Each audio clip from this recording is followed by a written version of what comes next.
This happened back when I was in 6th grade, and was something I never told anyone, because at the time, I wrote it off as me just being a big baby. The summer after 5th grade, my family had to move. We moved to a small house out in the middle of nowhere that my parents rented from some family friends. The house and my neighbor's house, who were my landlords, sat on 10 acres of land. To maintain privacy, when the landlords originally bought the property, they decided to have the house built far back from the main road. And when they decided to build the new house, they set it even further back. Therefore, the driveway was very long. A small cluster of trees blocked both houses from view of the road as well. The rest of the driveway was nestled between two large, open fields. In one field stood an old radio tower with an old white building of housing equipment behind it. The main road wasn't really well traveled, given that this is the middle of nowhere, so it tended to get very dark. There was only one street light on the property that was close to the end of the driveway, and I was underneath it one summer evening as I walked back from my friend's house. It was dark, and I knew I had to get home since my parents didn't like me being outside too late, even if it was summer and I didn't have school. As I passed under the street light, I noticed a car coming down the road. It passed me, and I watched it carefully. It suddenly hit its brakes and pulled into another neighbor's driveway. When the car did that, it was blocked from my view by the white building of the old radio tower. Something seemed very off about the entire circumstance, so I ran quickly into the field. I heard the car quickly back up and rush down the road. There was no time to make it back to my house, and with the fields on either side of me, there wasn't really much else I could do.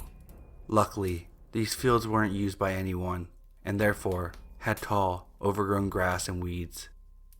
I got just a few feet into the fields and lay down on my stomach, hopeful that I was far enough in the field to be properly hidden. The car pulled down the driveway slowly. Then I heard the door open. I don't know if the man got out or not, but in a rough voice, I heard, "Little girl, where'd you go? I need help." I knew enough about stranger danger, being a child of the 90s, so I stayed right there and didn't make a peep. It felt like a long time passed before I heard the door finally close and back out of the driveway. I was still laying down in the field, scared that the man might be waiting for me to come out of my spot. When I was sure I heard absolutely nothing that could be a car, I poked my head up, very slowly, and the man's car was gone. I quickly got up and raced back home. Later that night, I convinced myself that the man probably just needed help, but as an adult now, I sincerely doubt that. Luckily, I never met this man, or saw his car again.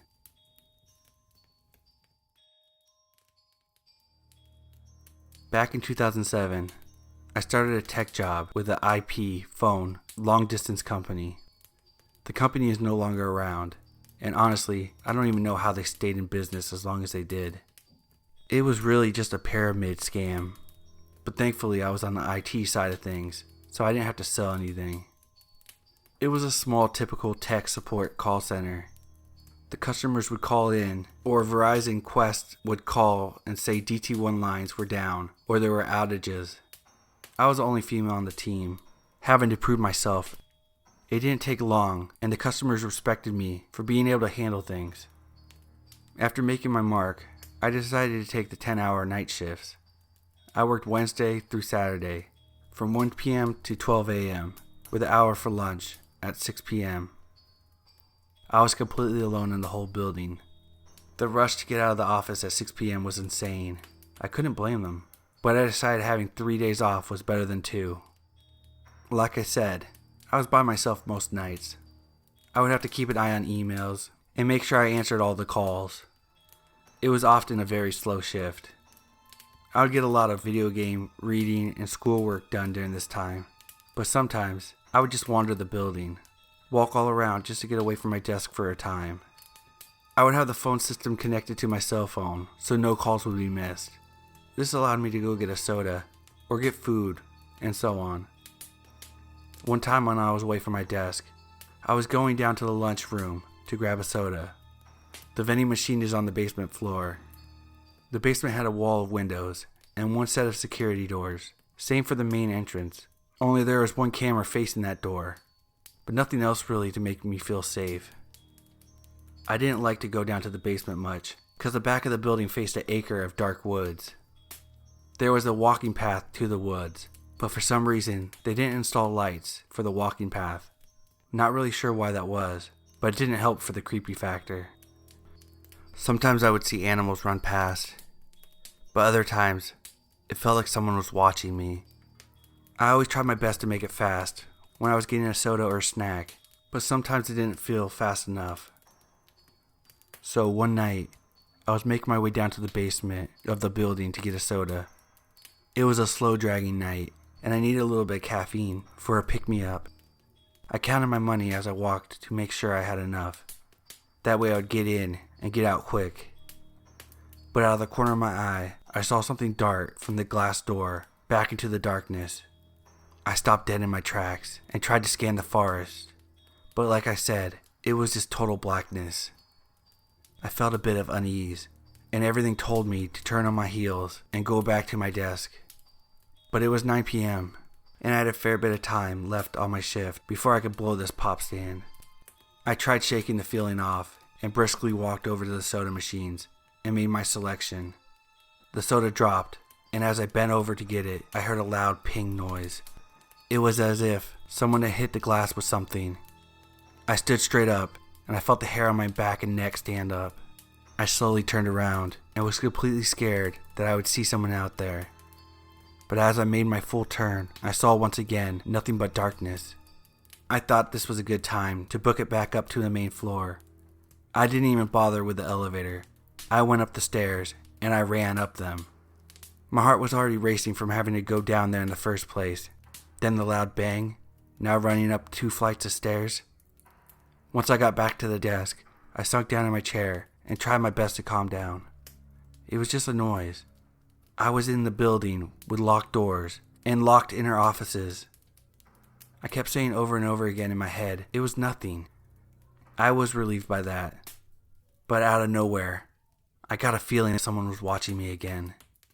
I peeked my head over the cubicle wall and looked around my office. Nothing seemed out of place until I turned towards the front of the building. Outside the first set of doors was a slender, tall, dirty male. He was cupping his hands around his eyes, trying to see past the reflection of the light inside. I dropped back down in my cubicle before he caught sight of me. He didn't look like anyone I had ever seen before in these offices, and it was a little past 9 p.m. There was no good reason why he was checking my office. As I sat in my chair, I heard the door shake.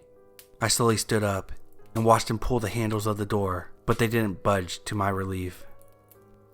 But as I watched him, he turns and faces me. His face looked bruised or dirty, I couldn't tell which. Once his eyes locked mine, he started banging the door harder and smacking the glass. I was so scared. It was the middle of the night. I was by myself and in the middle of the office building complex. I grabbed my headset and dialed 911 while getting an operator on the line. The guy was walking back and forth from one side of the glass door to the next. 911, what is your emergency? I need someone to come out here. There's a guy trying to break into my office building. While speaking to her, the guy disappeared from view. I tried to look in all directions, but I didn't see him. I knew that he wouldn't just walk off, not with how hard he was banging. All of a sudden, a good-sized rock came out of nowhere and smashed against the door. I screamed and went under my desk. The operator asked what happened and I explained. She asked me if the glass was broken enough to let him in. I didn't want to stand up and look, but she told me in order to know where he was, I had to crawl from under my desk and peek over my cubicle. So I crawled out from under my desk and peeked over my cubicle wall and saw a huge crack down the first part of the door. I sank back down and told her, "Please have the police hurry." She said they were on their way. I've read tons of stories on this subreddit, and people say that the cops couldn't get there fast enough. They aren't kidding.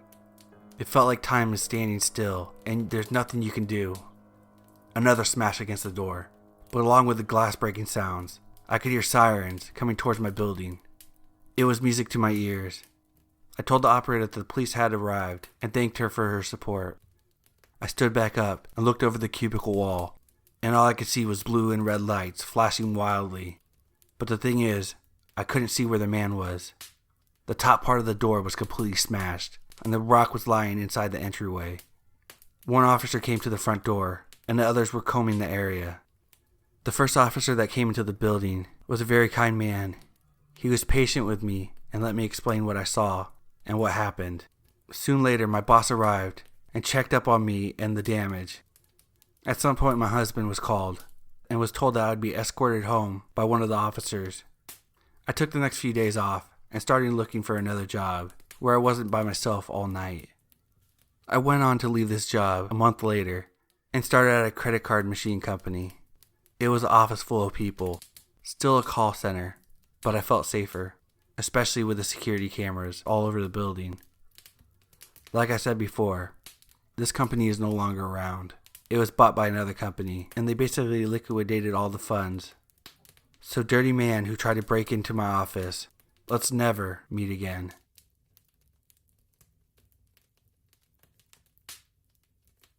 Okay, so till this day, I don't know what this thing was that I saw, other than possibly a skinwalker. And I just want to point out that I was not the only person that saw this. My teacher saw it too. I was in 2nd or 3rd grade at the time. I am an animal lover, so I love about any animal in existence. And besides dogs and cats, my favorite animal are wolves. My speech teacher knew how much I loved wolves, so she said after answering a certain amount of questions, we could look at live footage of wolves. I was so happy. I got to look at it about 2 or 3 times. Now speech class was over, and I could look at the wolves one last time. And this was live footage, as I said earlier, being filmed from a large tree in the woods. So we got a great view. We both were looking at the wolves when I caught something in the corner of my eye. I looked at something that stepped into the camera's view. Something I cannot explain. It was a gray figure. Now I couldn't tell how tall it was because the height of the camera was so high. But it was gray. And if it was a person, all I could say is the skin was totally pale. Keep in mind this was winter and cold outside. No man would walk that far in the woods with no clothes on. I pointed it out to my speech teacher, and she saw it too. It was just standing there, watching the wolves, not moving. I asked, "What is that?" In which she replied, "I don't know." Soon after that, it just appeared from sight, and we never saw it again.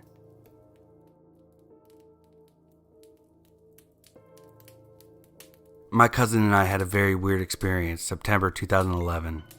We both lived in the town of Wolverine, Michigan, and our dads are brothers. My cousin and I have been hunting and camping together since we were 12 years old. We graduated high school that spring and planned to go camping later that summer. We finally got permission to use my dad's pop-up camper, and we headed off. We planned to stay a week or so in a place southwest in Mackinac City, in the forest near the state park. We drove back into the woods about 4 miles off the main road and set up in a small clearing. We both thought the area looked familiar, but could not recall when we had been there. It was weird because both of us commented at the same time to each other. We didn't really have much planned to do, other than being together and hiking the area. Both of us were going to move away from home next spring, so we didn't know when we would see each other again. I'll be honest, the camping trip was a good excuse to get away from my girlfriend for a while. We didn't do much the first night, other than drink a few beers and talk. The next morning we decided to explore the area. We started about 10 a.m. and headed west towards the lake. We had been walking for no more than an hour when we heard someone yelling ahead of us. It didn't sound like they were in trouble, so we cautiously continued walking towards the sound. After about 10 minutes or so, the yelling stopped, and we never saw anyone. I had a GPS with me, so I figured we'd be able to find our way back pretty easily. We did get crossed up a few times, but we got back to our campsite late afternoon. There was a small creek nearby, so we washed up and started cooking dinner. As we sat to eat, There was a sound of something moving in the trees. There were a lot of small animals in this area, so we figured that's what it was. A few minutes later, we heard a thrashing sound, like something was swiping at a small tree and bushes. Since we were eating, I thought maybe a black bear got wind of our food. Whatever it was, it soon stopped, but every once in a while it would start up again. Later that night, we could hear the sweeping sound coming from that same area, which really seemed odd to us. The next morning it was quiet, so we walked in the direction of the noise from the previous night. We didn't see anything, but it did look like something had been kicking up the ground in a few places. We walked back to our campsite and started to eat breakfast. I just wanted coffee, so I went into the pop-up and searched for a coffee cup. As I was in there, I heard my cousin say something. I asked him what he wanted. He replied that I better get out there. I looked through the netting, and there was a tall man with a black tracksuit standing on the edge of the clearing. I stepped out and asked the man if we could help him. He smiled and said, "Maybe I can help you." My cousin and I both looked at each other and kind of laughed. The man slowly started walking towards us, and I asked him what he wanted. He stopped walking when he was about 15 feet away from us.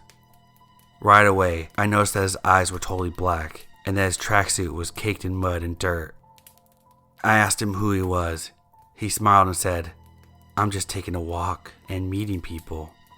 By this time I was freaked out, and my cousin and I walked towards the pop-up. I knew he was going to grab his shotgun.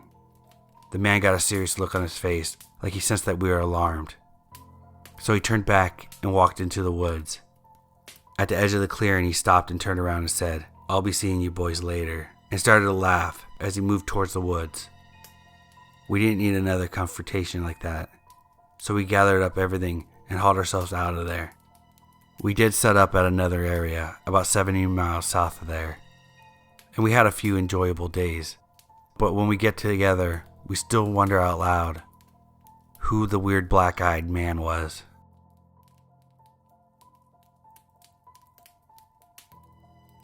I thought I'd share some experiences from my short time as a night watchman at a very old historical cemetery. I worked the 4 p.m. to 12 a.m. shift, and the cemetery would generally close around 6 p.m. So around 5:30 p.m., I would lock the main gate, then would start driving through the cemetery to notify all the visitors we would be closing soon. I'd instruct them to park in a line in front of the locked main gate, and when my drive-through of the grounds was complete, I would unlock the main gate and everyone would leave, and I would lock the gate behind them. So one day, in the middle of my final drive-through, I see an old lady. She is slowly walking alongside a mausoleum. The mausoleum was 100 feet long and about 20 feet tall. It had no breaks in it and was just one long stretch. The road ran directly alongside the sidewalk of the mausoleum, so I pulled behind the lady to tell her we were closing. As I get out of my car, I take my eyes off of her for a split second, and as I shut the door, I look up and she's gone, completely vanished. I didn't think anything paranormal at first. I just thought maybe I lost sight of her, but the sidewalk and the roads were completely empty.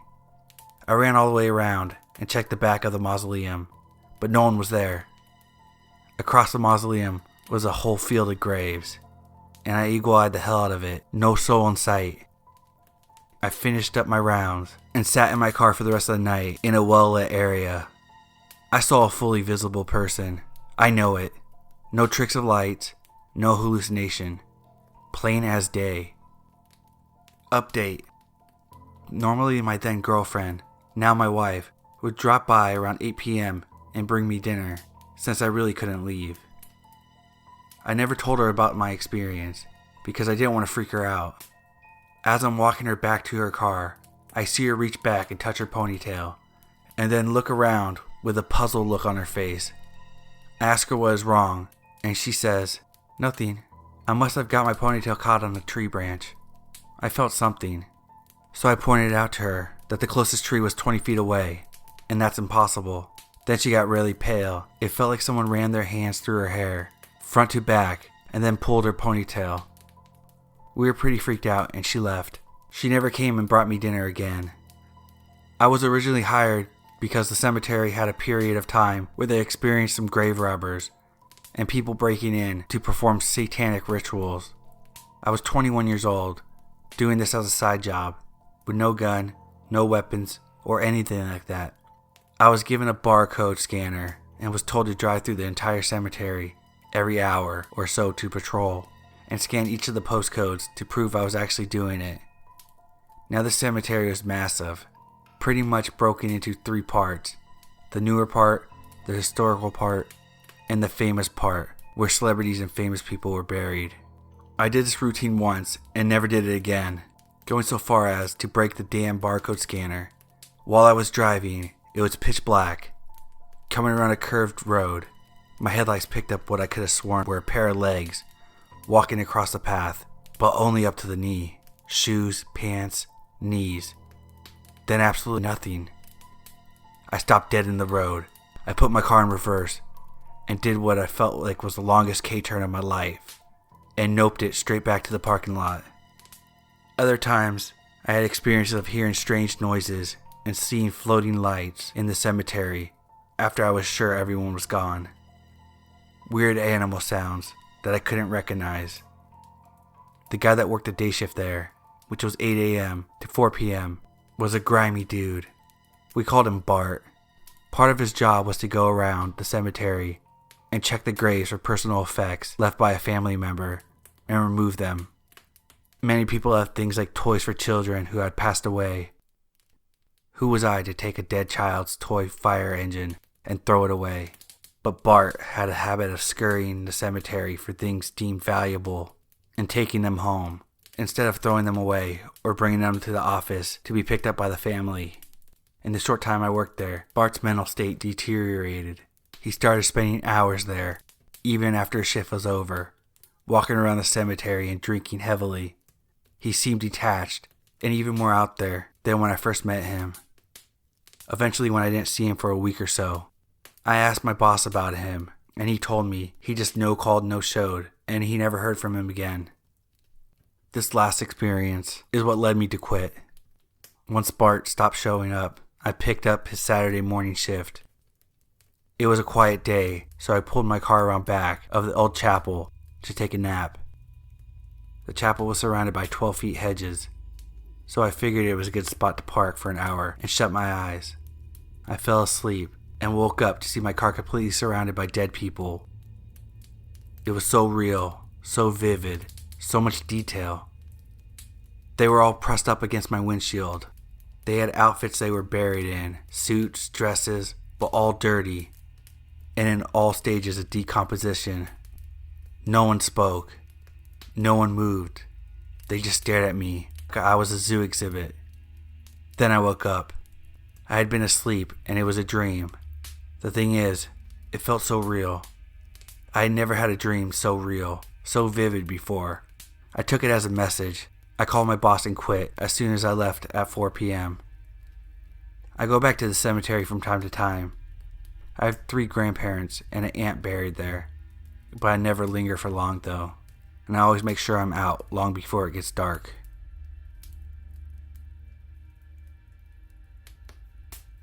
A little over a year ago, I had a job working overnight at a gas station that was close to my house. I'm a woman, and I was 31 at the time. I noticed it seems unsafe for a woman to work graveyard shift by herself. However, it was a slow store, and the sheriff's office was about 20 feet away from it.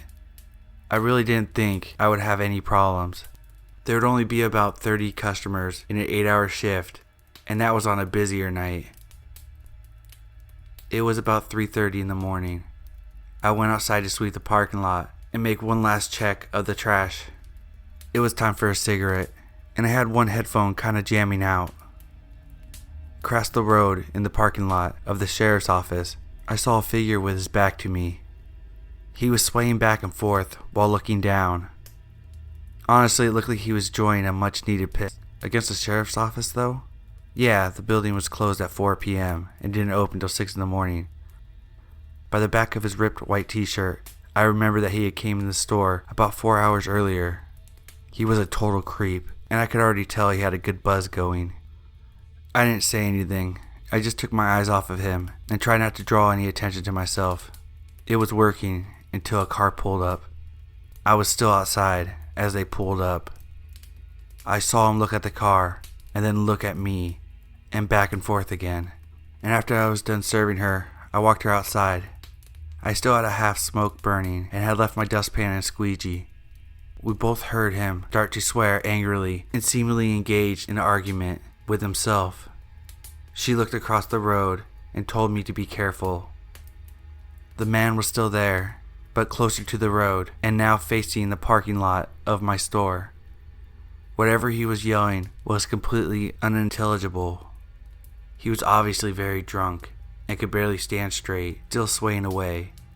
I still didn't engage him, but I also didn't take my eyes off of him this time. I slowly walked back in the store. Something about his face really bothered me. It had a darkness to it, and his eyes looked wild.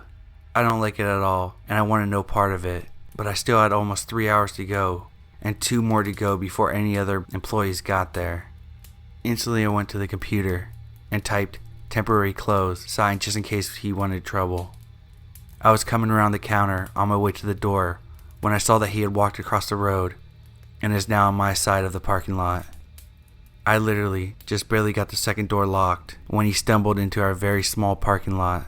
My hand mimed the hand signal for cut across my neck before saying, "Nope, sorry, you can't come in here, we're closed."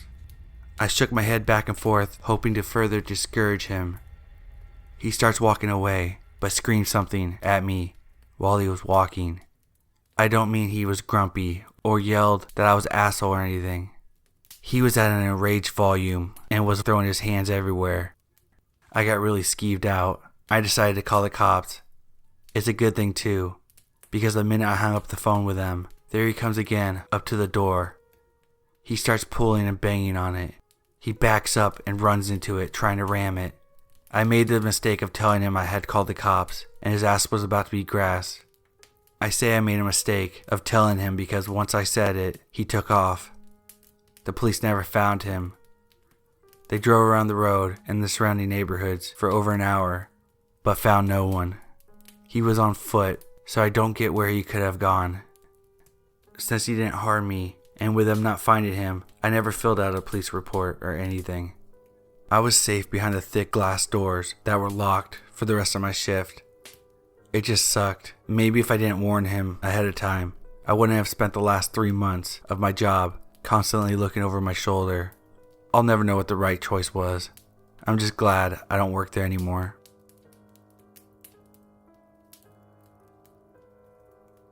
I've been fascinated with the supernatural world, and I've had strange encounters since I was 6 years old. I am 30 now. After reading some of these stories, I'm surprised how similar they are to my own experiences. This happened July 2007 in Arlington, Texas. I was so ready to go to my lunch break because the doctor's office was extremely busy and full of patients. I walked into a nearby taco restaurant to get some fresh air and was appalled by the fact that they didn't wear gloves while preparing my food. I didn't want to eat there after that, so I just ordered a drink. I headed back to work. I was about 20 minutes away from my job, and something within me said, "Be careful, Christy." I was freaking out at that point. My mind started racing with all kinds of thoughts. Am I going to be abducted by a homeless man that lives in the woods? Am I going to get hit by a car? Is someone following me? After realizing I was safe and only 20 minutes away from my job, I calmed down. Of course, that voice came to me again. "Be careful, Christy." I looked to my left, no cars. I looked to my right, bushes that were taller than me, straight ahead sidewalk, and a corner store to the right. As soon as I passed the bushes, I saw a tall, skinny man. He had to be at least 6'8", with tan brown clothing and tan brown sandals. He was walking in the middle of the street, heading to the sidewalk I was walking on. I knew something was not right about him. He walked very slowly, like some sort of predator sneaking on his prey. What really creeped me out was, when his foot hit the pavement, it was like he weighed a ton. He was still looking straight ahead, and I couldn't keep my eyes off of him. I slowed my pace, because if I kept walking the speed I was, I would have been face to face with the man. still watching him slowly walk as his feet hit the pavement so hard. Inside my mind, I was like, is he gonna get me? As soon as I thought of that, he turned his head really fast to his left and saw me. His eyes were black, but it was like he didn't even have any eyelids, just black sockets. I damn near had a panic attack. I walked slower, hoping he would go anywhere but near me. He turned to his right on the sidewalk that was ahead of me. His eyes were now locked onto me, and that's when his face morphed into something that looked like a demon. I walked to the corner store and did 3 laps around the store very slowly, terrified the man would hurt me. The lady at the register asked me if I was alright. I smiled and said yes, and I was only 5 minutes away from my job, so I decided to continue walking, and I left the store. When I got back on the sidewalk, I didn't see him anywhere. I frantically looked for him, could tell he was walking so slow he couldn't have gone far. I gave up looking and began to walk very fast, but slowed down when I heard it again. Christy, be careful. I passed a business to my right, more bushes, and after the bushes, boom. To my right, the guy was standing at the building, watching me until I walked into my job. I refused to walk home after work, and I didn't walk to or from work for at least a week. I was so afraid of him finding me. I had nightmares, but forced myself to stop thinking about him. I was convinced, for some reason, that if I kept thinking about him, he'd knock on my door.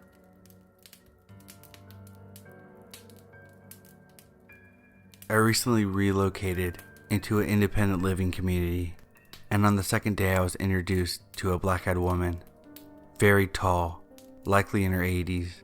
Her eyes were very large and jet black. She seemed pleasant enough in the beginning, during her small talk at the breakfast table that first day. She described herself as being 95% blind, able to only see shadows and dim lights. She told the ladies at her table that she was married 4 times. 1 marriage ended in divorce, and the 3 other marriages ended with the deaths of her husbands. Over the next few weeks of watching her, I realized she was faking disabilities.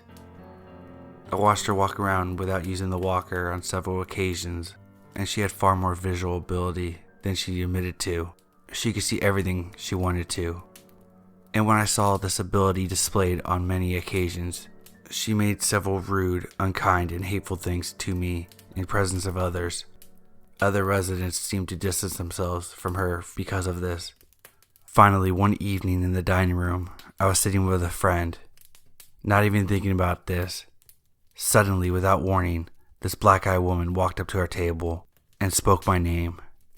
When I looked up, she had a large container of ice water, and she threw it in my face.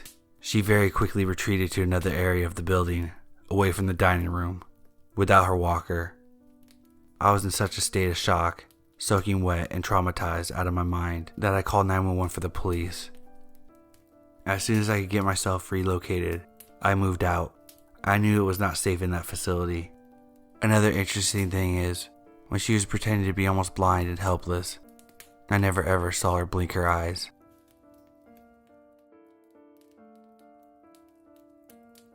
About 3 months ago, my wife, then fiance, and I were driving from Oregon to Arizona. We were in a part of Nevada that was in the middle of nowhere. We were on the end of a 70-mile stretch with no cell service, and it was midnight. My wife is a small girl, only 5'1", about 100 pounds. I often joke when I see her at work, "Oh, it must be take your child to work day." She's that small. It was my wife's turn to drive at this point, so I reclined in my seat, out of view, sleeping. All of a sudden she shakes me awake and says, "This guy has been following me on my ass for a while." I glance behind to see a big F-350, only 10 feet behind us. I tell her to just speed up, figuring he just wanted us to go a little faster, but he keeps the same distance from us. All of a sudden he shoots out to the oncoming lane and overtakes us, then proceeds to slow in front of us, bringing our speed down to only about 10 miles per hour. She backs off a considerable distance when he slams on his brakes and starts opening his door. At this point I sit all the way up, and I roll down my window, and I'm a pretty big guy. He spots me, slams his door shut, and takes off.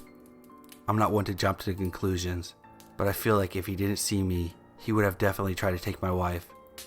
It shook us pretty bad, and at the next gas station we found, the attendant called it in. Luckily, I got his plate numbers.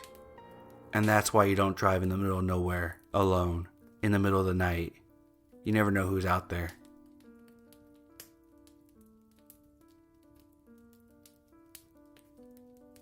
When I was 9, I went to my friend Casey's birthday party. Casey lived near my grandparents. Her family had horses and owned a barn that was about a 10-minute walk away from my grandparents. My parents dropped my little brother and I off at my grandparents'. He was staying there while I was at the party, and afterwards we were both going to stay the night at my grandparents'. I remember that night very clearly. I remember being excited because it was the first party I went to without my parents. Casey's party was in the barn. The horses were outside in a fenced-in area. There's music and decorations, balloons tied basically everywhere, and tables with food and gifts on it. There were a lot of other kids there, but none I really knew, except for Casey and her older sister. Since I didn't really know anyone, and Casey was really too busy to hang out with me, I felt left out, and after a little while of standing around awkwardly, I decided I was ready to leave. It was dark out, and it was way out in the country, so there were no streetlights or anything. I make it less than halfway to my grandparents before I get scared and turn back to ask if someone would walk with me. I had only been gone for a few minutes, but when I got back, everything was different. No kids, no decorations, no food or music, just a dark, empty barn. I was terrified. I ran all the way back to my grandparents as fast as I could. Once I got there, my grandma was furious with me for being outside. I tried to explain to her how everyone at the party disappeared, and she had no idea what I was talking about. There was no party. She told me we were staying at her house so that my parents could have a date night. I even asked Casey and her sister about it the next day, and they had no idea what I was talking about. Casey said her birthday wasn't even for a few weeks. To this day, my family says I must have been sleepwalking and dreamt the whole thing. But I can't accept that. It felt too real. I remember it too clearly. There's no way it was a dream. So basically, I went to a party that never happened.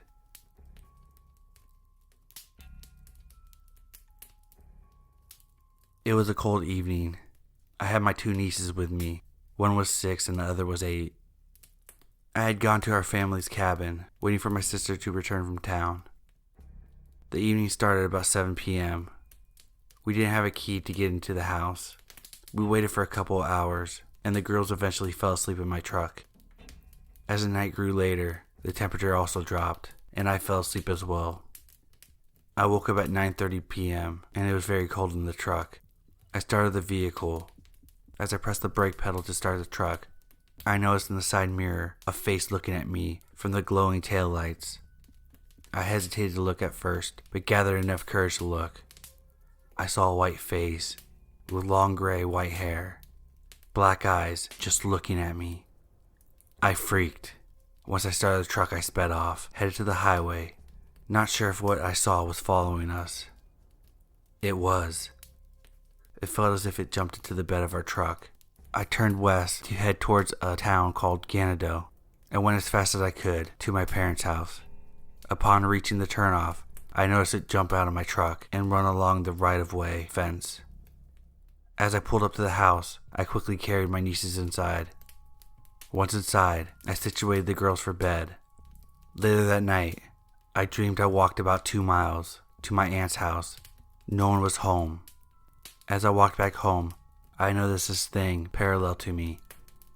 I quickly ran home, went inside and locked the doors behind me, and went to bed. As I woke the next morning, I noticed sand and dirt at the foot of my bed. I told my parents what had happened and what I dreamt about. They took me to a medicine man and told me that I actually sleptwalked to my aunt's house, and when I entered the house, it followed me in. That totally freaked me out.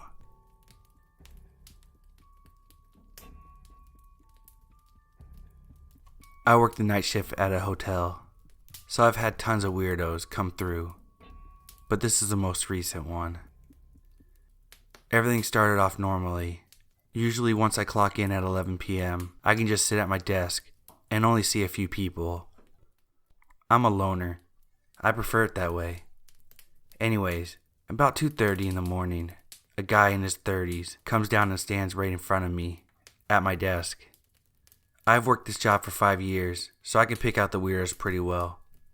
I knew right away something was off about him. He didn't say anything at first, just stared at me.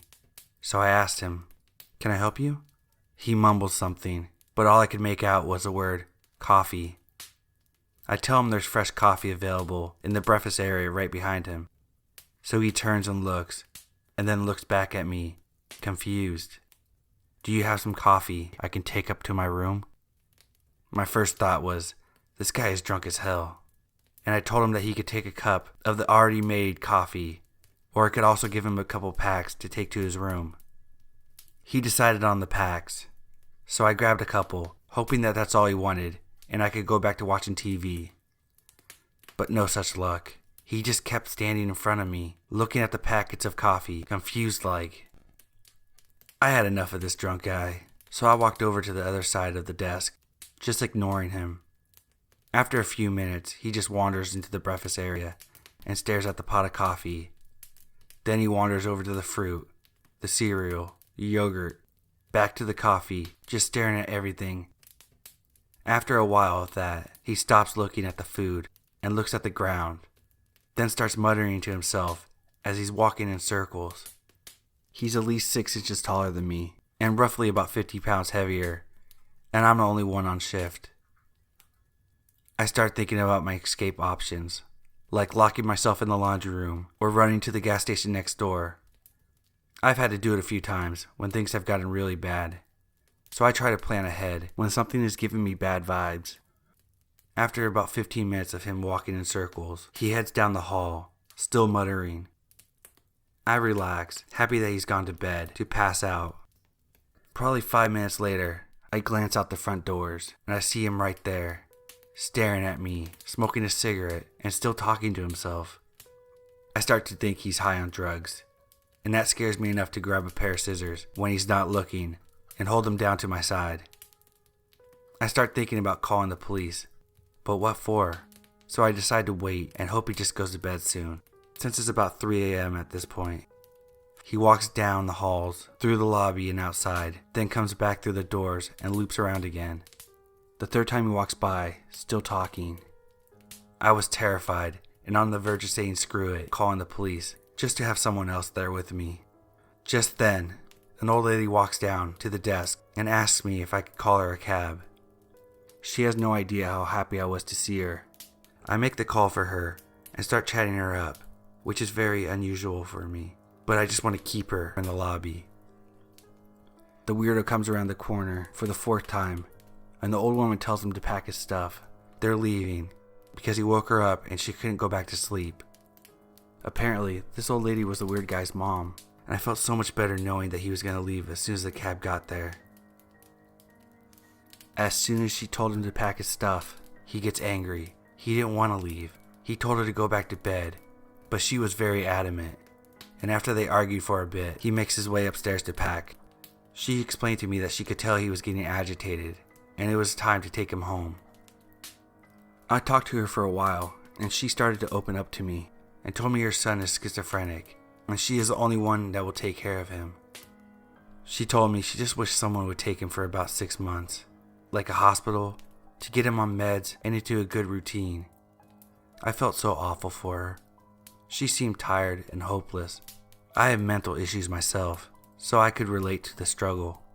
All of a sudden, the weird guy comes running out, demanding to stay, and they argue again. Except this time, he sees me watching and focuses on me, storming up to my desk and screaming, "She's gonna call the cops. I didn't do anything. Are you gonna clean my kitchen? Why aren't you sucking my dick yet?" And other horrible things while I just stood there, stunned. I held up scissors to defend myself, and his mom screamed, "Stop! Do you hear what you're saying to her?" The cab pulled up, and as much as I felt for his mom, I was happy to see them pull away. Creepy schizo guy. Let's not meet again.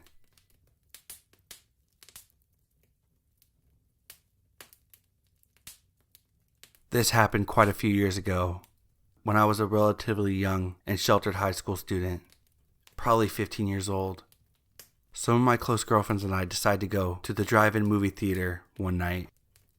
They showed 2 movies in a row, and the whole thing would end late at night, probably around 1 or 2 a.m. or so. The 5 of us all drive in my friend Aaron's car, and we're all putting our seats down and settling back with our blankets and pillows. Aaron recognizes a guy, David, that she had met a few times because he worked at her gym. He was at the drive-in alone, not necessarily weird, just not something that many people did in my town, and he came over to chit-chat. Immediately, one of my other friends, Corin, took a liking to this guy and began flirting up a storm. It wasn't soon until she invited him to watch the movie with us inside of Aaron's car. It also wasn't soon until this David guy offered us alcohol, and we're 15 to 17 year olds, but we accepted. Looking back now, that was a red flag. I was weary of this whole David character, as he appeared to be a lot older than us, and he gave me somewhat of a weird vibe. But since Aaron seemed to know him, and my friends weren't acting alarmed, I didn't give it too much thought. We're not even 15 minutes into the movie, and I'm too uncomfortable to enjoy myself. 6 people crammed into a car, and Corinne and David cuddling, flirting. Who knows what was taking place under those blankets? And this made me want to get out of there ASAP. So when David suggested that me and my other friends could watch the movie in his car while he stays in Aaron's car canoodling, I jump up and take the offer. David's car was a small sedan with little room, so we had to sit in the seats normally, as if we were about to ride in the car. Although I was a little uncomfortable sitting in the driver's seat with the steering wheel between me and the screen, I was glad to finally find some personal space. That all changed when I dropped my phone. It landed somewhere underneath the driver's seat. While blindly reaching underneath to find my phone, I grabbed onto a hard object that I realized was a lot heavier and denser than my iPhone when I began to lift it up. To my complete and utter surprise, I realized it was a gun. I had never seen a real gun before to this point in my life, so it could have been fake or a BB gun or whatever else. But it looked real, felt real, and was hidden under his driver's seat for easy access. I freaked out because even if it was a fake gun, what could he be intending to use it for besides intimidation? For whatever reasons, my friends didn't find it as startling as I did, and they managed to calm me down and concluded the best thing for us to do was just put it back under the seat where I found it. That was fine to me, as I didn't plan to ever be in his car again once the movie was over, and I definitely didn't plan to be in the car when David was in it. Ever. The rest of the 2 movies went by fine. We were drinking beer that this David character so kindly provided for us, and we were having a pretty fun time. It was really late by the time the second movie ends, and I was ready to get back to our friend Erica's house, where we were all sleeping. So I hop out of David's car when I see that Aaron's car is already driving away. Corinne pops up and cheerfully announces, "David has offered us a ride home. How nice of him, right?" Now that we were stranded and having no other way to get home, and being slightly intoxicated, I watched the rest of my friends pile into his car, so I followed suit, even though I had my hesitations. David sat in the driver's seat, and I sat behind David, while Corinne sat shotgun, beginning to play her signature Justin Bieber playlist through the speakers. The car ride started off normal enough, with Erica giving directions to the house, Corinne not paying attention to anything but Bieber, and me feeling uneasy and hyper aware of the situation. As we were approaching Erica's house, David asked us if we had time to take a quick drive up to the reservoir, which was located on the outskirts of town, very isolated and surrounded by a heavy wooded area. It's probably about 2 a.m. at this point. The only person who even slightly knew this random man had left us, and I know there's a very real gun underneath this guy's seat that he doesn't know I know about. So of course I say no. David just says, "We're going up to the reservoir." fuse an alarm, I politely start protesting, saying we don't have the time and we're expected at home. But every word I say, David turns the volume up on the music louder and louder, drowning out my voice, and obviously ignoring me, as he starts to head up the long, dark road that leads to the reservoir. I go into a panic mode, annoyed that none of my friends are doing anything, especially Corrine, who is still singing along with Justin Bieber. I start to freak out. I decide he can't take us to the reservoir. He just can't.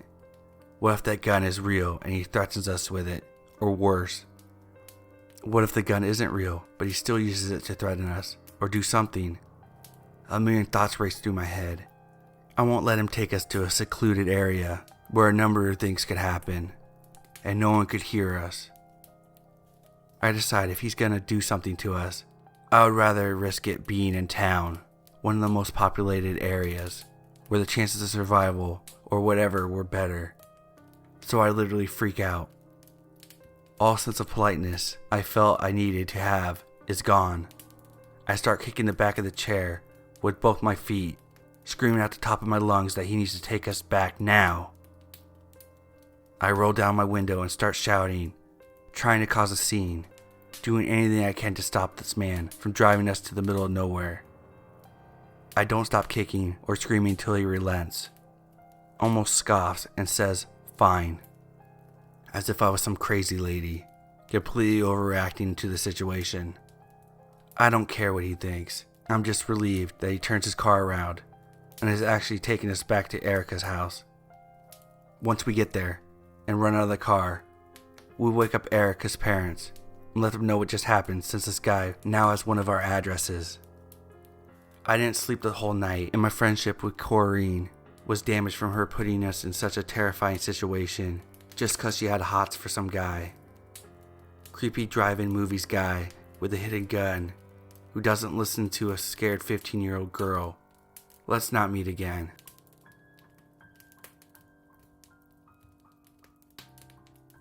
This is a story my family told me when I was growing up. We lived in a rural community on the Navajo reservation. My aunt and her two brothers were home alone, while my grandpa had left for the evening to attend a chapter house meeting.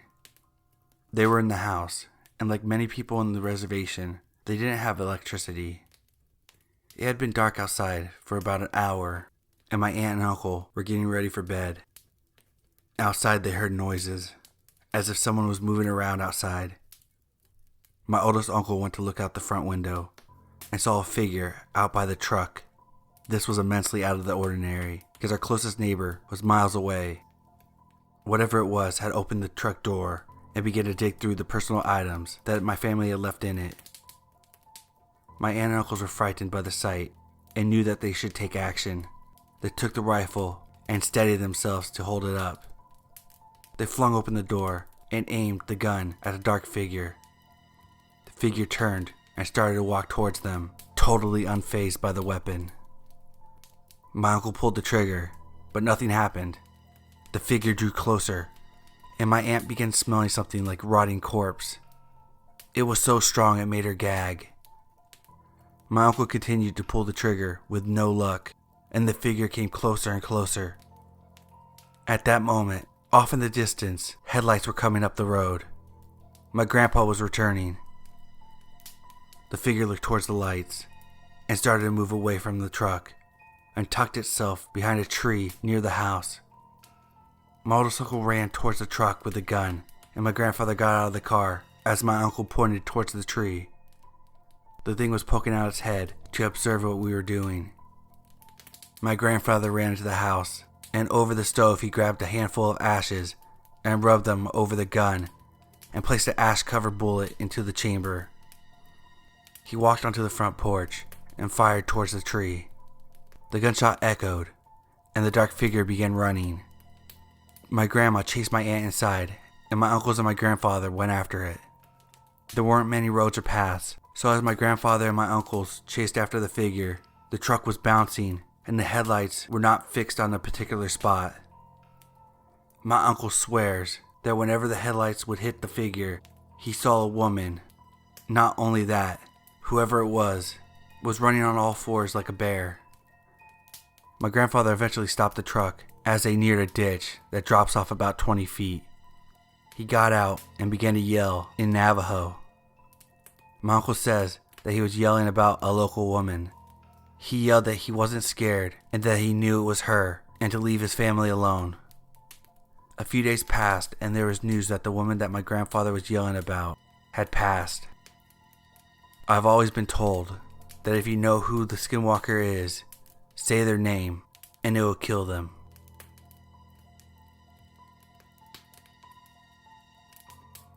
My friend and I were sitting up one night having one of our insomnia talks.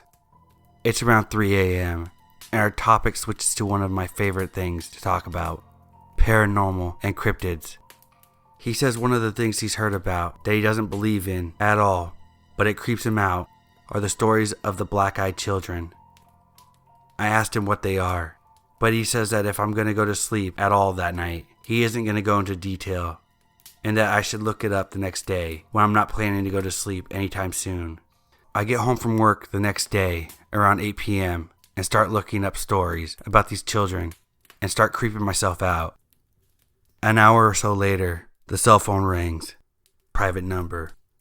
I answer it, and on the other end a child asks me, "Why did you call?" Chills immediately run down my back and my neck and down to my arms, and I reply, "I didn't call anyone." The child then says, "Yes, you did. Why did you call?" I tell it that I didn't call anyone, and not to call me again and promptly hang up. I immediately check each door and window, and sat there on my couch for a few minutes, mentally replaying what I think is the most creepiest thing that has ever happened to me.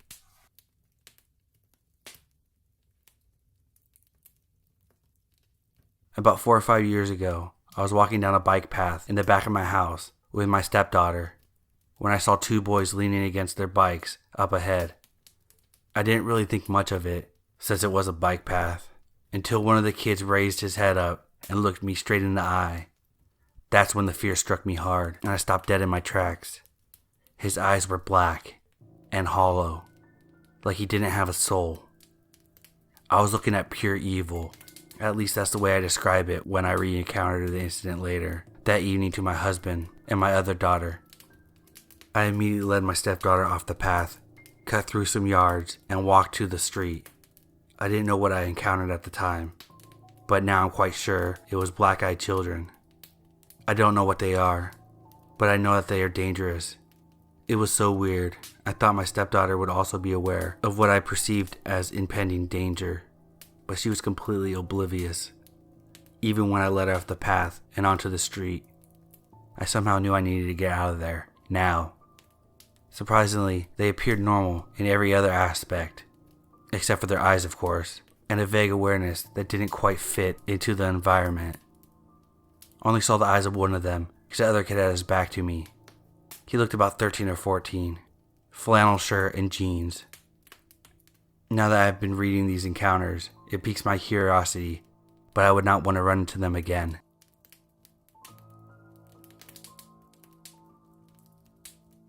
My cousin lived in the eastern agency of the Navajo Nation in a community known as Crown Point. She was still living with her parents at the time, and she was a good girl. She had good grades, a nice ride, and was a very popular girl that played on the basketball team. When she told us the story, it was very out of the ordinary, and the events that followed would also deepen my beliefs in the traditional Navajo way and all of the taboos associated with the Navajo culture. My cousin was coming home from her basketball practice, which ran past sunset. It was during the colder month, so it was dark by the time she pulled into her neighborhood. She pulled into one of the small housing communities that she lived in. It was far from a fenced-in community, but there were street lights, and the neighbors weren't too far from another. As she neared her home, she saw a large group of dogs. This wasn't abnormal, as there are random packs of stray dogs that roam the rural communities. These dogs don't belong to anyone, and they get their food where they can get it. As she got closer, she noticed something was off about the dogs. There were 4 dogs, and they were sitting in a circle, all facing each other. This didn't really faze her until she spoke about the event later. Because this was a housing community, my cousin couldn't barrel down the road, so she slowly drove past the group of dogs and kept going on her way. As she continued to drive, she noticed in her peripheral vision that something was running alongside her. She turned her head to see that one of the brown dogs from the group was trotting alongside her car. She didn't mind much until she hit a strategically placed speed bump. The impact of the bump made her entire car wobble. She looked over at the dog again, still casually keeping pace with her car.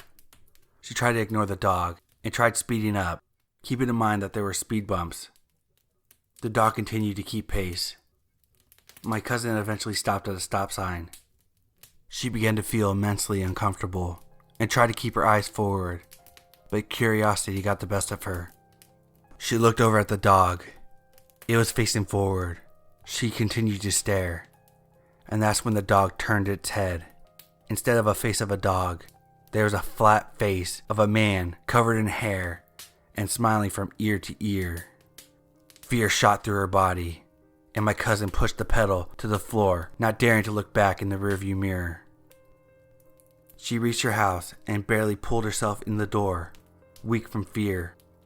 My aunt came to her, and my cousin began to sob. She told my aunt everything, and they scheduled a meeting with the medicine man the next day.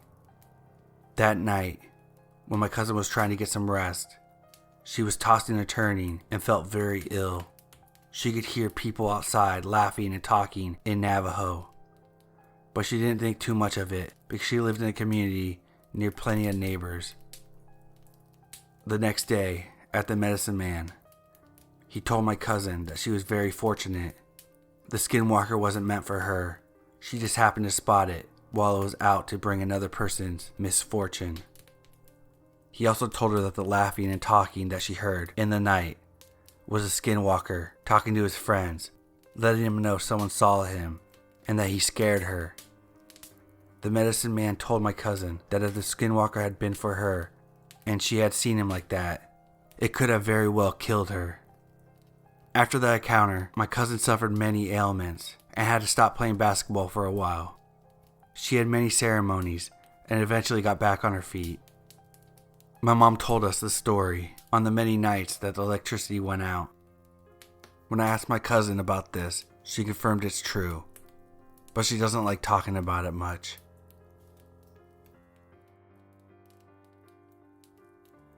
This is just an account of my true experiences. First of all, I like to say I'm generally pretty skeptical of the paranormal and hauntings. I do believe that demons can possess and cause havoc, but when it comes to ghosts and spirits, that's a different story. Be that as it may, there are things that have happened to me that might be called paranormal. There's two different instances. The first is during my time as a night security guard, and the second is a series of dreams. There's no big scary monster at the end or anything like that. When I was working as a security guard, I would often be the overnight guard, probably because I was a young guy and could easily handle the sudden shifts in day or night. Being an overnight guard meant to patrol the property, which included 7 buildings, one of which was an old manor-like house that belonged to a prominent family in our city. This house was spooky enough as it is, but every once in a while during patrol, the lamp in the front window would be on, and I would have to enter the house to turn it off. I just wrote off at someone leaving it on after one of the tours, but even during the day, the house had an unsettling feeling, as if something was watching you. Other times, the alarm of the house would be tripped, and I would have to go to investigate. Every time this happened, I wouldn't find anything inside, and all the entryways were closed and locked. Again, I chalked it up to something reasonable. A faulty sensor, or a gust of wind hitting the window, just enough to move the sensor. The main gallery was where I was stationed when I wasn't on patrol. The building had a main lobby where guests came in to buy tickets, and a gift shop, and then the gallery itself. The gallery was a descending spiral that went down below the lobby and had multiple levels. I would sit in the lobby and use the big television they had play on loop of upcoming events and gallery previews to watch Batman Beyond or Dexter in between patrols. In hindsight, it was probably a bad decision to watch Dexter because there was a big open window to the street outside, and not everything in the show is exactly savory for work. One day I re-entered the lobby from patrol. The show, which had been on pause, was already playing. I immediately checked the doors to make sure they were indeed locked. The only one that wasn't was the one I had just unlocked to let myself in. I locked it and then paused the show. I looked around but saw nothing. However, I heard a noise coming from the main gallery. I went to the door and checked it. It too was locked, and this is the only door to the gallery. So I decided to unlock it and step inside. It was pitch black down the descending ramp, and saw a dull but steady light glowing from one of the corridors at the bottom. Now, the particular exhibit that was being featured in the gallery at the time was a rock and roll exhibit. There were pictures of the rock stars in front of the huge crowds in the studio, some blown up versions of album covers, and there were a few TVs that played music on a loop to show off the artistic nature of the music videos. As I made my way down the ramp, I began to hear that the light was coming from one of those TVs and the video was playing. So as I reached the bottom, I shut off the TV and found myself in the pitch darkness of the gallery. The air was cold, and I had that uneasy feeling that I get in the other building. I quickly ascended the ramp and out of the gallery. As I exited the gallery and was locking it back up, from the front door of the lobby came a loud noise, as if someone had slammed the door. But that wasn't possible, because the doors have those pressurized arms to prevent slamming or any kind of fast closing in general. When I looked over to it, there was no one there, and I would have seen them, because as I mentioned, there's a big open window, and I would have been able to see them easily. Now I was getting unsettled. I shook it off and decided to go back to my show. I rewound the bit that had been playing while I was on patrol and continued to watch. A while later, as I was getting up to patrol again, there suddenly came a loud crash from the gift shop. I shot upright and looked over to it. I took my flashlight and shined it through the security gate to look inside. There was nothing that I could see. But there came another crash, as if an entire shelf of merchandise was knocked over. But there was nothing on the floor. After that, I decided I was going to sit in the guard room for the rest of the night. Forget the patrol. The next day I talked to my boss and went to apologize for the mess in the gift shop, and that I would have cleaned it up if I had the code to the security gate.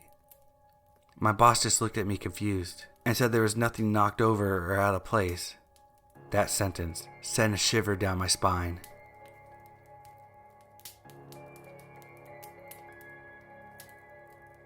I am a bow hunter, and I like to still hunt. Still hunting is when you dress up in full camo and walk through the woods rather than sit in a tree stand. October, I was coming down a hill into a marshy area, and it was kind of late. And even so, that the side of the mountain was covered in shadows. I live in PA, where the mountains are completely covered by trees, and it gets dark fast. When I get to the bottom of the hill, I noticed that it was completely silent. No sounds at all.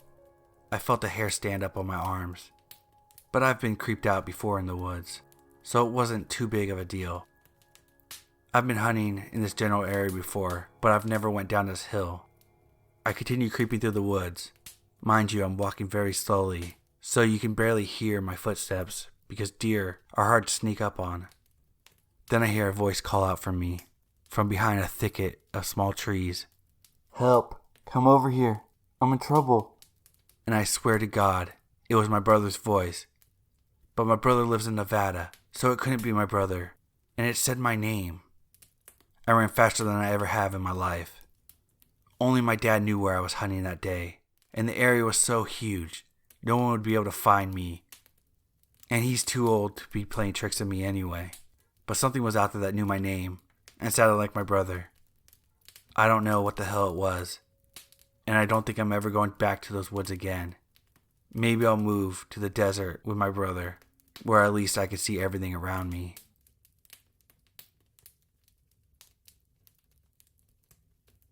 I'm 26 years old. I served in the Army from 2007 to 2012. I'm just a normal guy with a family and a house. I'm in no way odd or weird or anything like that. I'm sure if you asked my wife, she would say differently, but that's a different story. So I'm listening to this podcast the other night, and I distinctly remember when I was around 7. There was 2 kids who came to my house and tried to make my mom let them in. These kids were no older than I was, but it just didn't seem right. It's exactly how you describe. Odd clothes, flat voice. I didn't know them, and I knew every kid within 3 blocks from the left to the right. I remember trying to see them, but my mom kept pushing me aside saying, "You need to go to your room. Now." I ran to my room with my brother, and from the room I could see the front door from around the corner, and they were gone. I remember hearing my mom and dad arguing about not letting them in and calling the police. My dad did not want them in the house, and my mom was saying he was crazy and that they were just kids. That's when my dad yelled about the eyes. When my dad yelled about the eyes, my mom said they did not have black eyes. My dad is not a man that should ever be messed with. I'm just saying he's a monster of a man. Even now, at over 60, you wouldn't mess with him.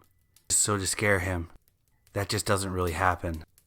Well, that's when I hear a loud slam against my window and another 3 or 4 knocks. I go back to the window, about to hold open the blinds to see who it was, when my dad runs and shouts, "Don't let them in," and picks both me and my brother up and puts us in the bathroom. I hear him shouting to leave and that he would defend his family and that he has weapons. About 5 minutes later, my dad comes in and makes us leave the house for ice cream. He never talks about this, and when we ask him, he gets quiet and changes the subject. This story is real. I'm not making it up.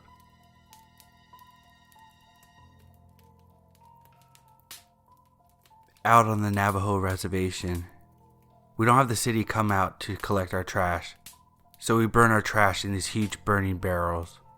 Not very eco-friendly, I know, but it's the only thing we've got. If you don't light the trash properly, the fire will go out and the trash will just sit there in the barrel. This is important because we are told to dispose of any personal hygiene items correctly. If you removed all the hair from your brush, make sure the trash burned. If it was that time of the month, make sure that trash burned. If you change your baby's diaper, make sure that trash burned.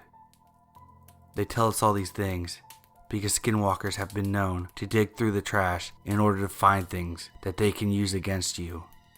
They use the things that we were briefly connected to and bring misfortune to us using those things.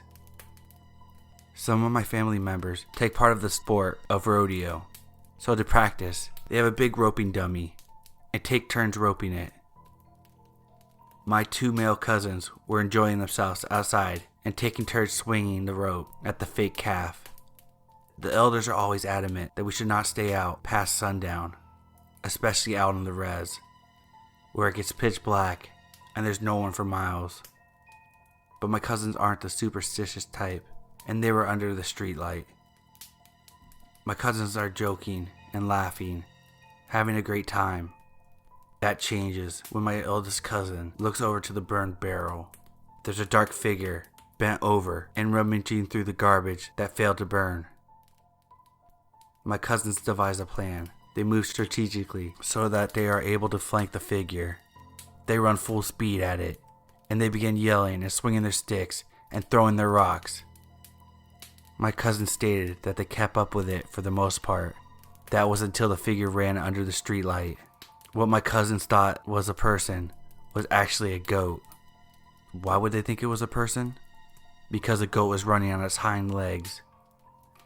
They stopped running and fear ran down their backs as the figure ran off into the dark. Feeling nervous and not entirely accepting what they just saw, they began to rope the dummy again. There was an awkward silence amongst the boys now.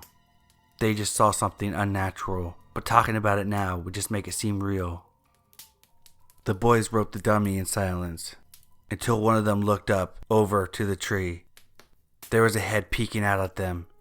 If they did not pay attention to it, whatever it was would poke its head out from behind the tree and stare.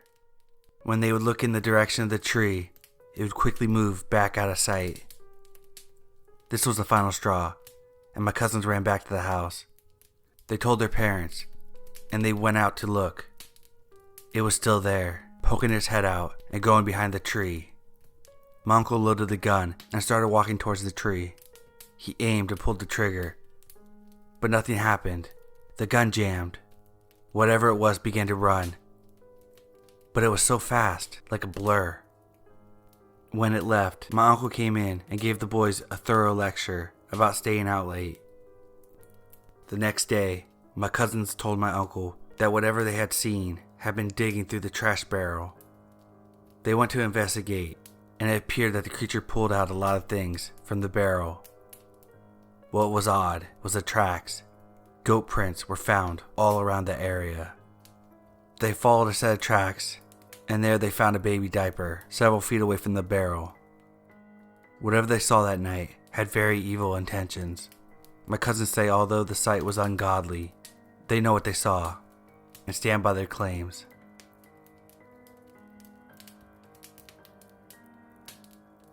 An investigation group on the Pine Ridge Indian Reservation was called in to investigate and bless a home. The incident began when two sisters observed a black-eyed boy outside their home. Not long after, a group of white-skinned children with black eyes were seen congregating around the property in an attempt to interact with the other children living there. The first two occasions, there was only two of them, and they asked to be let inside to get some food. The third time, a third black-eyed kid showed up, and this is the time they asked for blood. They were never granted access to the house. The children described their voices as not normal, robotic, and monotone. Pets also went missing around this time. Many parents and children also recalled seeing the children. They also claimed to notice strange events around their home, including poltergeist activity, and sightings of at least two occasions that strange entities that they later thought to be aliens.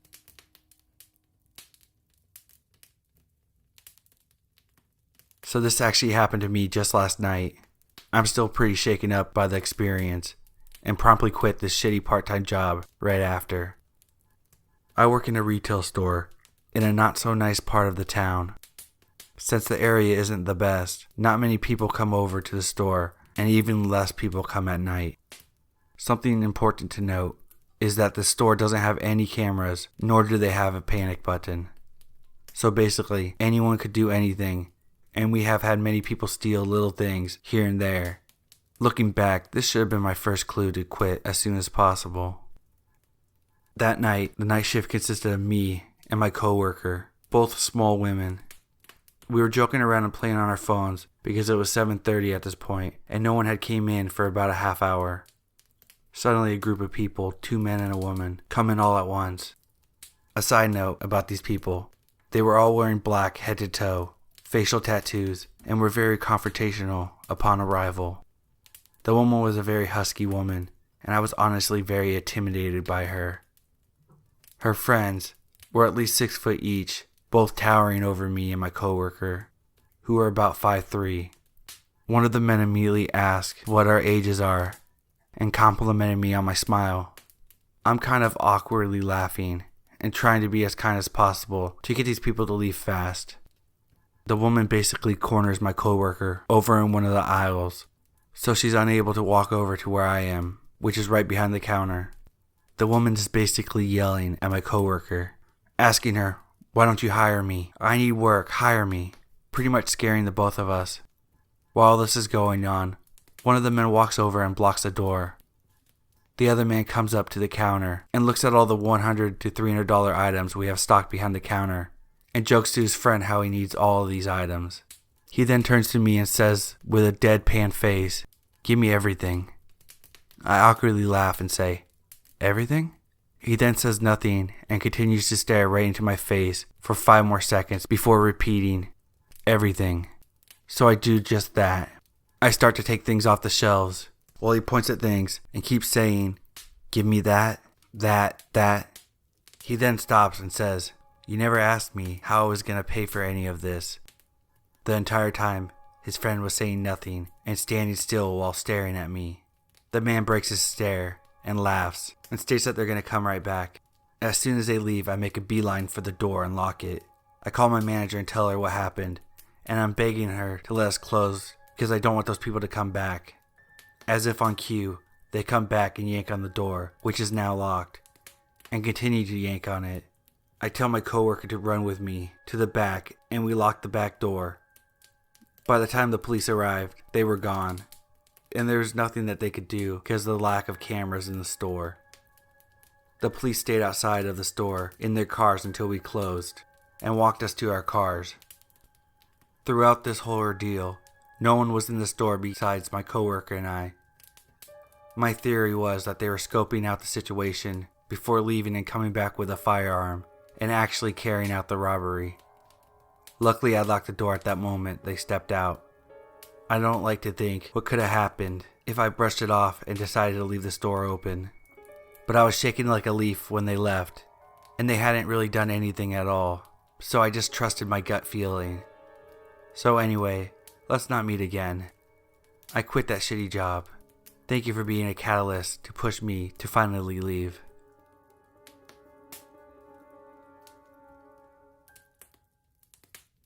So if you know Mexican folklore, you know about La Llorona. If not, I suggest you look into her story. My mom was 10 years old and lived next to a small ditch along a highway. She stayed at her friend's house, which was a little closer to the ditch. The day went normal, riding bikes, playing, typical girl stuff. Then the night came, and they knew it was time to go home once the streetlights came on. They were sitting in her friend's bedroom, radio on, listening to music while playing a card game. It was already dark outside, and the music from the stereo filled the room. Now, my mom's friend lived there with her mom and grandma, who both spoke fluent Spanish. My mom understood it, but couldn't speak it. My mom developed this overwhelming sense of anxiety and terror. Then it started. Crying. The girls both heard it, but brushed it off as a cat or a drunken neighbor. Soon the crying began to get louder and more obnoxious, like it wanted to be heard. The girls paused what they were doing and stared out the window. Once they looked away, the crying became more ear-splitting, so loud it resonated over the stereo. Both girls had their hands over their ears, fearful of what was happening. The grandma burst into the room, holy water in one hand and a rosary in the other. She was screaming over the crying, praying in Spanish. My mom said when she did this, the radio went to static and the lights began to flicker. Both the crying and the praying booming extremely loud until quiet. It all stopped. The grandma said a prayer over my mom and her granddaughter and made them go into the living room, instructing them not to return to the room for the night and not to look out the window. My mom returned home the next morning, not speaking a word of what happened. Even when she tells the story now, an overwhelming sense of fear takes over her, and she gets goosebumps.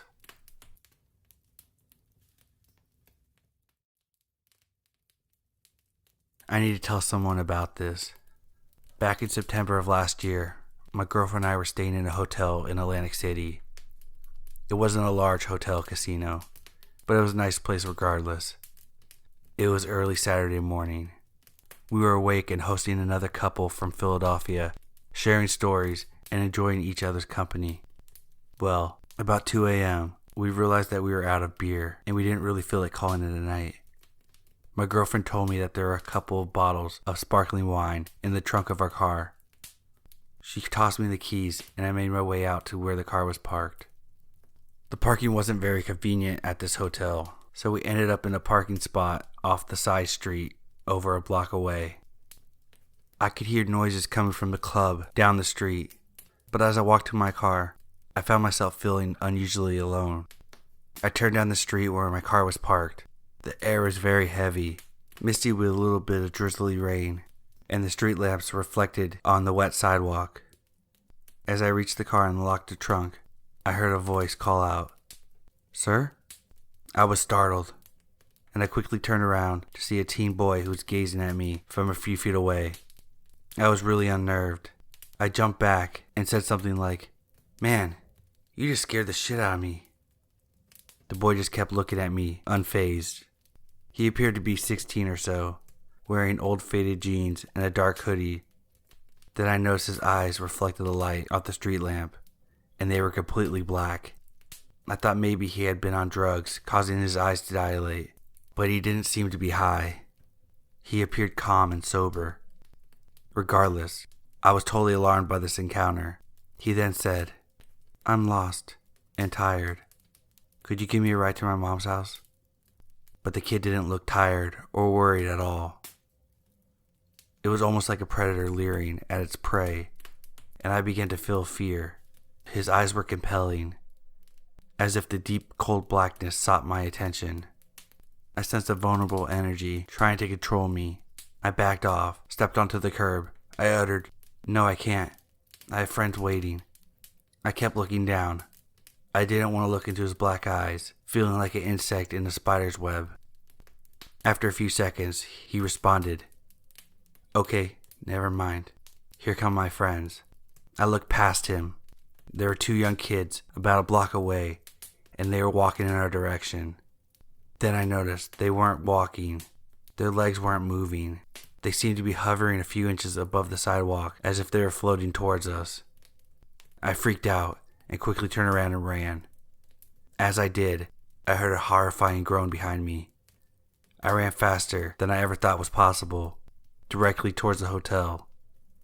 It felt like they were right behind me. I had a painful sensation of something clawing on my back, a feeling that I'll never forget. It was pure horror. When I reached the entrance to the hotel, I looked back and found myself alone. I continued to move quickly, not stopping until I was back at the room. My girlfriend and the couple were startled to see me panting and bent over in pain. They asked, "What happened? Where's the wine?" I collapsed onto the couch and didn't speak until I could catch my breath. I never told them what really happened, only that some thugs tried to attack me. I no longer felt like playing host and told the guests I wanted to call it a night.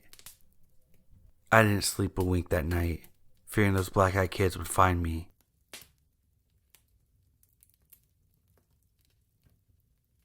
The Navajo Reservation is the largest reservation in the U.S.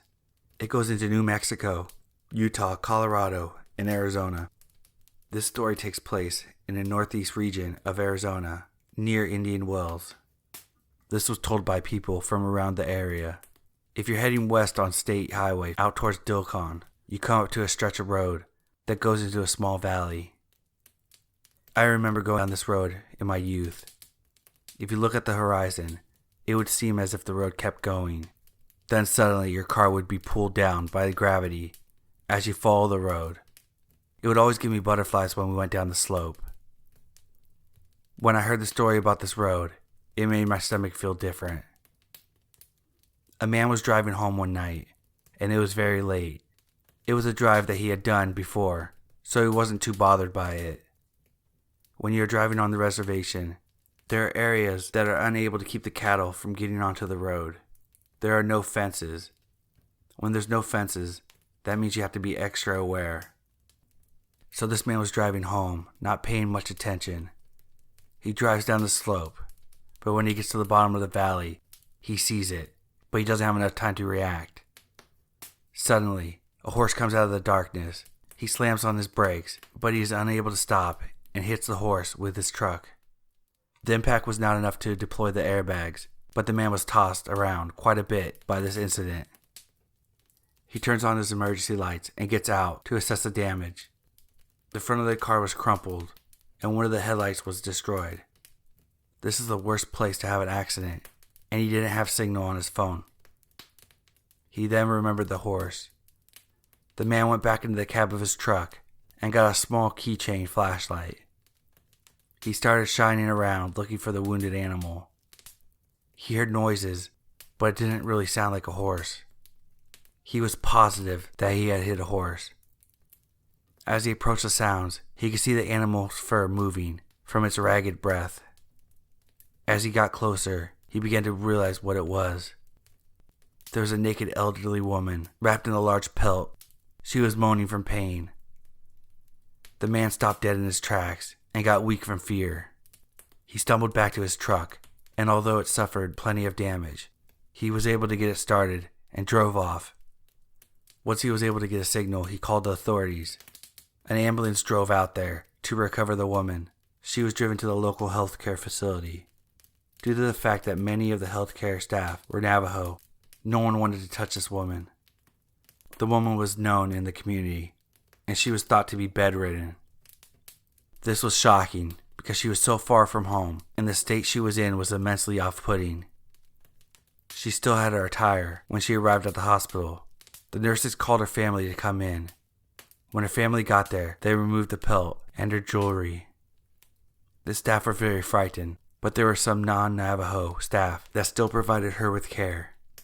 The elderly woman only had bumps and scrapes. Other than that, she seemed just fine. She was able to get up and walk around that same evening. She went home with her family at night, but after a couple of days she passed. In Navajo culture, if you find out who a skinwalker is, you have the power to destroy them. After the community around Indian Wells found out who, or more fittingly, what this woman was, it was certain that her time was at an end.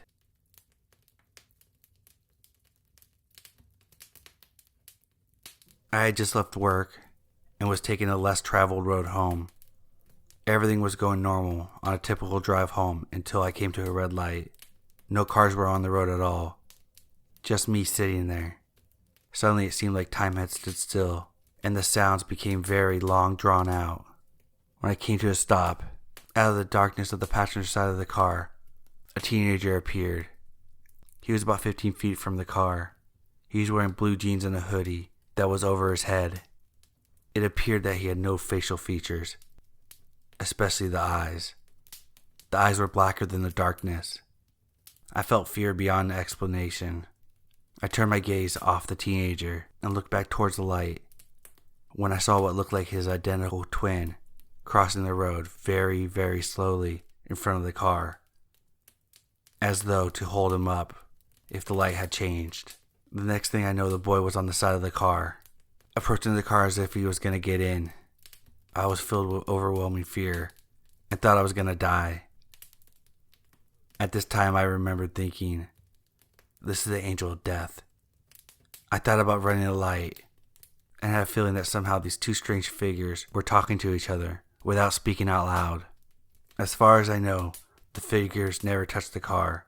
Just then, a car started approaching from behind, and the light changed. As I was leaving, I looked back and both the boys were gone. I was so frightened and thought that the two strange beings were going to show up at my house later that night. Thankfully, they did not.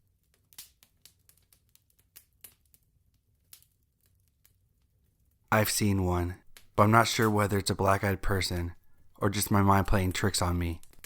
I was parked next to a lake with my ex when I saw a kid walk past our car, and they looked like they were trying to slash my tire. As you can imagine, I was really pissed, so I got out of the car and grabbed the kid. Now, I'm 6'5", so if I get out of a car looking pissed, most people would run. But this kid just stared at me, and I could tell something was wrong straight away. I told him to go away and leave us alone. He turned on the spot and walked up the lane past the old school, and I walked on the edge of the path to make sure he was really going. It was too late. He just disappeared into thin air. There was nowhere he could have hidden in the space of 5 seconds, and on one side of the lane was a lake, which was fenced off with a 6-foot railing. The other side was the stone wall of the school. There weren't trees or vegetation. He just disappeared. When I got back to my car, my girlfriend said she thought they were a little young to be doing drugs and slashing tires. When I asked why she thought they were on drugs, she said his pupils were very dilated, and she couldn't even see the white of his eyes. Then I realized why his blank stare seemed off. His eyes were black, and his eyes seemed to look into me rather than at me.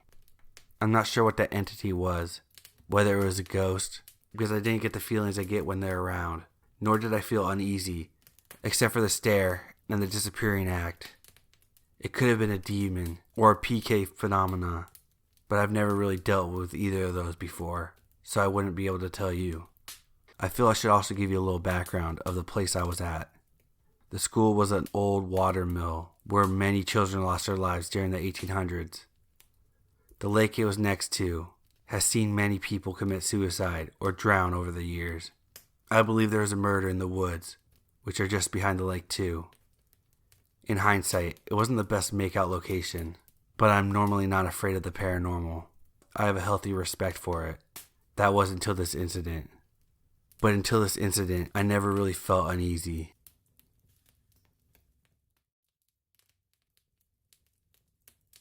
In traditional Navajo way, skinwalkers are seen as witches, but they weren't always seen that way.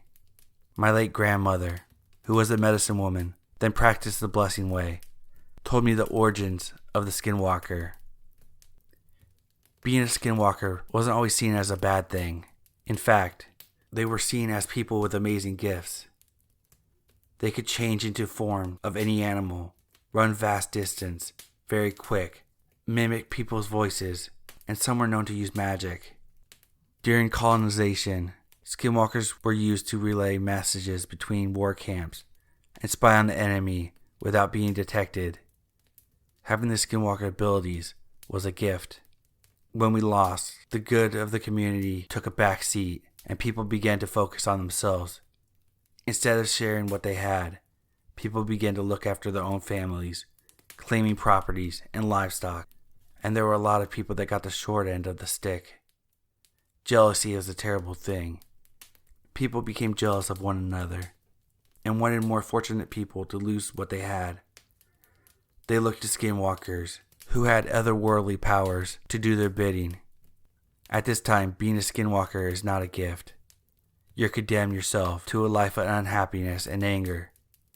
In order to become a skinwalker, you must sacrifice someone you love very much. This shows that you're indeed committed to the depravity. The interesting thing is, you could have met a skinwalker and not even known it. There are people like you and me that have chosen the path in which they will hurt others. Navajos want to separate themselves from death of any kind. We burn clothing and personal items of deceased relatives, and it's very taboo to keep anything that belongs to the dead. Keeping such items can make a person sick or suffer horrible events in their life. However, skinwalkers surrounded themselves with death. Skinwalkers had been known to grave rob and search through people's garbage. They used bones and hair of the dead and victims' personal items to create bundles. They placed these bundles near the person's home, and bad luck will fall upon the person. My oldest sister marches to the beat of her own drum, and this story is about her. In her younger days, my sister was very much interested in the rodeo scene. My family actually has a pretty impressive legacy when it comes to that sport. My sister didn't compete, but had plenty of friends and family that would go and watch with her. My two sisters would travel around the Southwest, following the rodeo circuit. The cowboy's lifestyle isn't always glamorous. It can be filled with alcoholism, drugs, and depression. Unfortunately, this took hold of my sister, and she got in trouble with the law. My sister was looking at jail time, and our family was very concerned about what might happen to her. This was very out of the ordinary for her. My mother went to a local medicine man and talked about the next steps. She decided to have a ceremony for my oldest sister. A few days passed, and it was time for the ceremony. The medicine man and his wife showed up a little past dusk. They came into our house, and we served them food that we had prepared. Everyone chatted for a bit, and when we were finished eating and cleaned up, it was time to start. Everyone sat down in the living room, in a large circle, the medicine man on the far west side of the room. My older sister sat to his left. In the middle of the circle was a large pile of sand that had been smoothed out on top. My uncles got hot coals from the fire and placed them on the sand. The medicine man prayed in Navajo and sang blessing songs. This went on into the night. At the height of the ceremony, the medicine man turned to my oldest sister and told her that they would have to go pray outside in the darkness. He told her not to look around as he was singing. He told her to keep her eyes on him. The medicine man, my sister, and my uncle went outside. The medicine man turned around and began to sing into the darkness.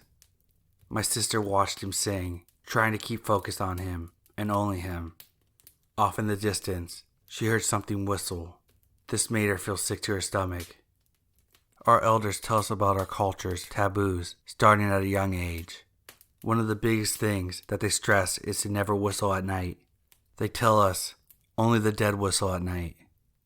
So when my sister heard the whistling outside in the darkness, fear gripped her heart. She was so scared that tears began to well up in her eyes. The whistling got louder and louder, as if it was moving closer and closer. My uncle was also outside during the prayer. He has admitted that he was scared too, but wanted to be there for my sister. What my uncle saw was even more miraculous. He claims that as the medicine man sang, a bundle came from above. The eagle's feathers that the medicine man was holding opened up like a hand. The bundle gently floated down and into the feathers, and the feathers closed around the bundle. The medicine man stopped singing, and the group went back into the house. My sister stumbled in, clearly shaken from the experience. The medicine man could see how my sister was. She asked him what was whistling. He told her that it was a skinwalker, and that he was trying to call the bundle back to it. We gathered around to see what was in the bundle. The medicine man opened up what looked like a leather pouch. Inside of the pouch was a bone, about 1 inch wide and 3 inches long. Upon closer inspection, the bone was hauled out and more items were shoved inside of the bone, held in place with twigs and dirt. He dissected the bone to find hair and pieces of a shirt that both belonged to my sister, and a very tiny drawing of a woman behind bars. Whatever was calling the bundle back had very ill intentions for my sister. Fortunately, after the ceremony, all my sister's charges were dismissed. I asked my sister what they did with the bundle, and she said she wasn't really sure. She says that she vividly remembers being scared when they were outside singing. My sister controls her emotions very well, so I can't even begin to fathom how scared she must have been in that moment.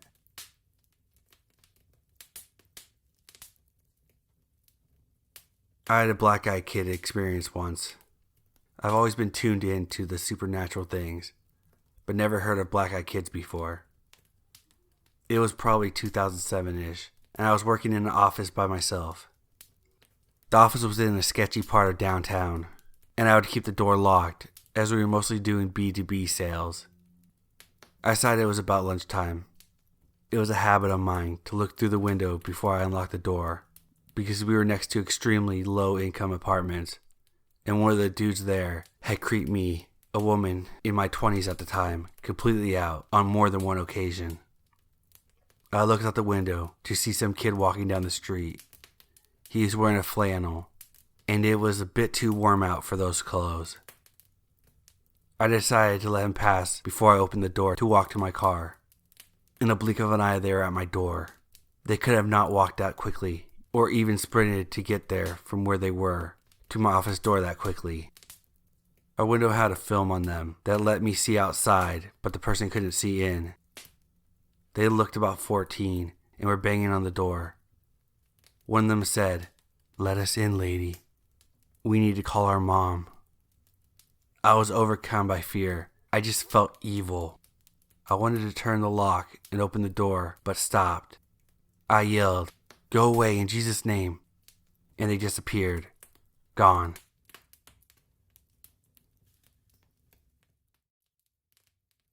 I posted on here about something totally unrelated to black-eyed kids, and some people wanted to know my experience with them.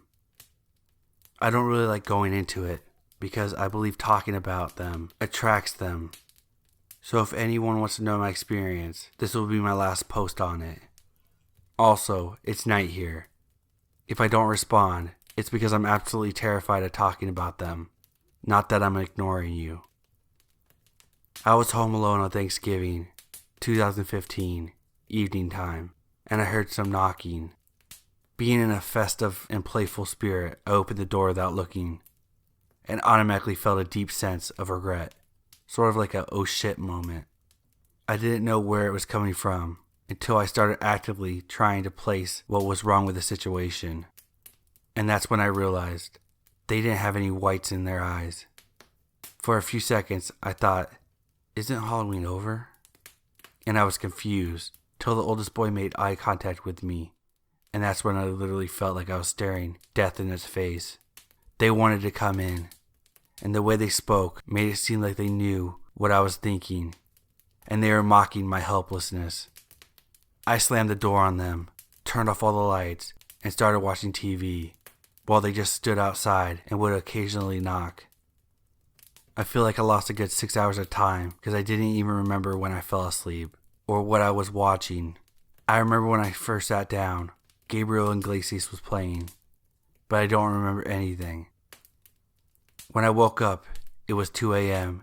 and the lights were all off and static was on the TV. I had Dish Network and there were no power outages in my area, and I don't get static if my dish were to go out. I get a channel listing as HDMI or black screen. I had to literally switch the lights on and off a few times for them to work. After that day, I would occasionally see them outside, and every time I would see them, it would be pin drop silence, and my lights would occasionally go out or something would lose power, like my dish. One time my phone, that was at 63%, dropped to 1% in 5 minutes. After a few months of being afraid of every knock, I decided to call on a blessing of my house. I bought a lot of items for warding off threats and put them in every room, including the bathroom. Since then, the visits have stopped. However, a few months after that, I remember hearing a blood-curdling scream. I looked through the peephole and saw nothing.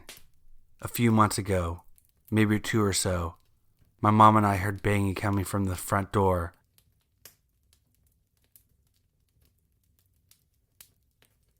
I recently read a story about black-eyed kids. This story felt like a twist tale of deja vu. I believe I have encountered the black-eyed kids before. I've never mentioned this particular detail about the eyes to anyone, for fear that they would think I'm fabricating the story or going crazy. This incident took place about 13 years ago. I had just moved into the new city with my wife. We were small-town newlyweds from the Midwest, and we moved across country to one of the biggest cities in the Southwest so I could attend graduate school.